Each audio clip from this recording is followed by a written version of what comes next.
నా పేరు దయ నాకు లేనిదే అది అంటూ టెంపర్ సినిమాలో పోలీస్ ఆఫీసర్గా masses of God junior NTR తన నట విశ్వరూపాన్ని ప్రదర్శించారు. అది సినిమా. కానీ రియల్ లైఫ్లోనూ అలాంటి పోలీస్ సింగం ఉంది. అది కూడా అక్కడో ఇక్కడో కాదు, అండర్ వరల్డ్ గ్యాంగ్స్ ఉన్న ముంబైలో. నిజానికి ఒకప్పుడు ముంబైలో అండర్ వరల్డ్ గ్యాంగ్ పేరుతో దందాలు, హత్యలు, డ్రగ్స్, హవాలా సహా ఎన్నో నేరాలు విపరీతంగా జరిగేవి. అదే సమయంలోనే దయానాయక్ పేరు ఒక్కసారిగా వెలుగులోకి వచ్చింది. 1996లో చోటారాజన్ గ్యాంగ్లోని ఇద్దరిని కాల్చి చంపడంతో దయానాయక్ పేరు ఒక్కసారిగా మారుమ్రోగిపోయింది. ప్రజల్లోనే కాక డిపార్ట్మెంట్లోనూ దయానాయక్ పేరు మారుమోగిపోయింది.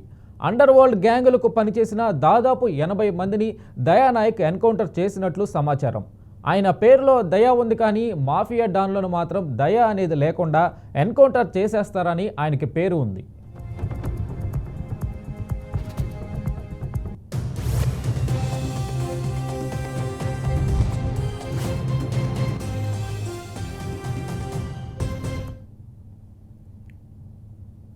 కర్ణాటకలోని ఉడిపిలో జన్మించిన దయానాయక్ అక్కడ 7వ తరగతి వరకు చదువుకున్నారు. ఆ తర్వాత దయ కుటుంబం 1979లో ఉపాధి నిమిత్తం ముంబై వెళ్ళిపోయింది. అయితే ఒకవైపు హోటల్లో పనిచేస్తూనే మరోవైపు స్థానిక మున్సిపల్ స్కూల్లో 12వ తరగతి పూర్తి చేశారు దయానాయక్. అనంతరం అంధేరిలోని కాలేజీలో సిఈఎస్లో గ్రాడ్యుయేషన్ పూర్తి చేశారు. ప్లంబర్గా పనిచేస్తున్నప్పుడు ఎంక్వైరీకి వచ్చిన పోలీసులను చూసి తాను కూడా ఎప్పటికైనా పోలీస్ ఆఫీసర్ కావాలని కలలు కన్నారు. అనుకున్నట్లే 1995లో స్టేట్ పోలీస్ పరీక్షల్లో విజయం సాధించి జుహూ పోలీస్ స్టేషన్లో సబ్ ఇన్స్పెక్టర్గా విధుల్లో చేరారు. దయానాయక్ ఉద్యోగంలో చేరిన సమయంలోనే ముంబైలో అండర్ వరల్డ్ పేరుతో విపరీతంగా దందాలు, హత్యలు, డ్రగ్స్, హవాలా సహా ఎన్నో నేరాలు జరిగేవి. ఈ క్రమంలోనే చోటారాజన్ గ్యాంగ్లోని ఇద్దరిని దయానాయక్ కాల్చి చంపడంతో అతని పేరు ఒక్కసారిగా మారుమ్రోగిపోయింది.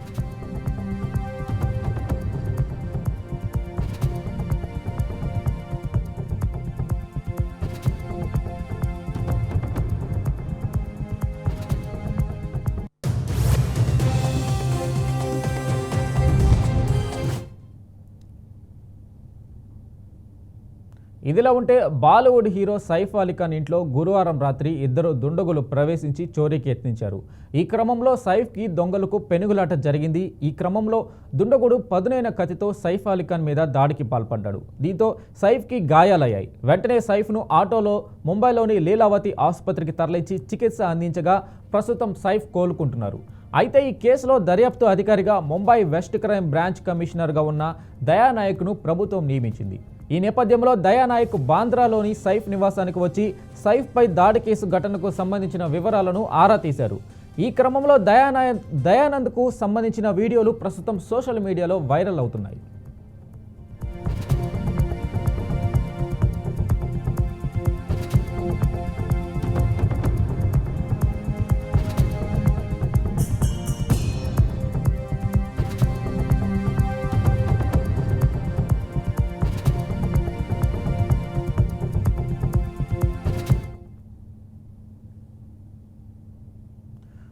మరోవైపు ఈ ఎన్కౌంటర్ స్పెషలిస్ట్ దయానాయక్కి మరో మంచి పేరు కూడా ఉందండోయ్.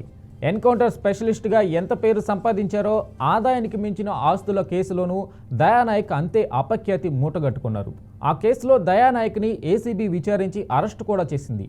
మళ్ళీ 2012లో అదనపు కమిషనర్గా తిరిగి విధుల్లో చేరారు. ప్రస్తుతం సైఫ్ దాడి ఘటనను పరిశీలించడానికి వచ్చిన పోలీసుల్లో దయానాయక్ కూడా ఉండడంతో ఆసక్తి నెలకొంది. మరోవైపు దయానాయక్ జీవిత కథ స్ఫూర్తితో హిందీతో పాటు తెలుగులోనూ పలు చిత్రాలు వచ్చాయి.